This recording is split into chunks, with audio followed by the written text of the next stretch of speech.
Abstract classes and interfaces in Java. Understanding the key differences with code examples. In object-oriented programming, Java provides two powerful features: abstract classes and interfaces.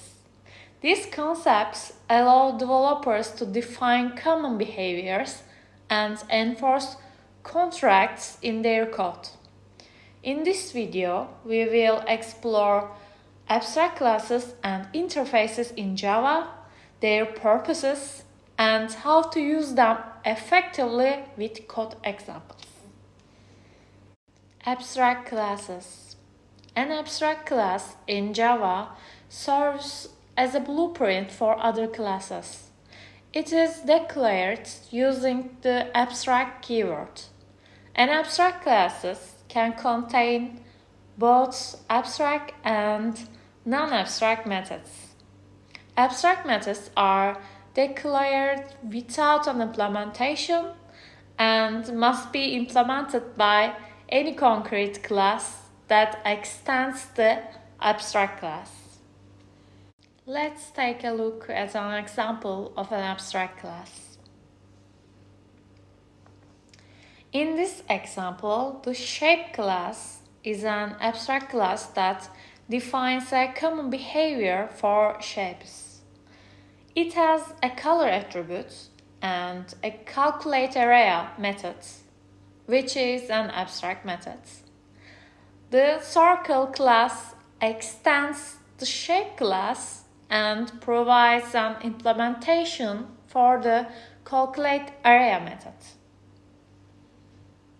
Interfaces. An interface in Java is a collection of abstract methods that define a contract for classes to implement. It is declared using the interface keyword. Classes that implement an interface must provide implementations for all the methods declared in the interface. Let's see an example of an interface. In this example, the drawable interface declares a single method draw. The rectangle and circle classes implement the drawable interface and provide their own implementation for the draw methods. Choosing between abstract classes and interfaces. When deciding whether to use an abstract class or an interface, consider the following guidelines. Use an abstract class when you want to provide a common implementation and share code among related classes.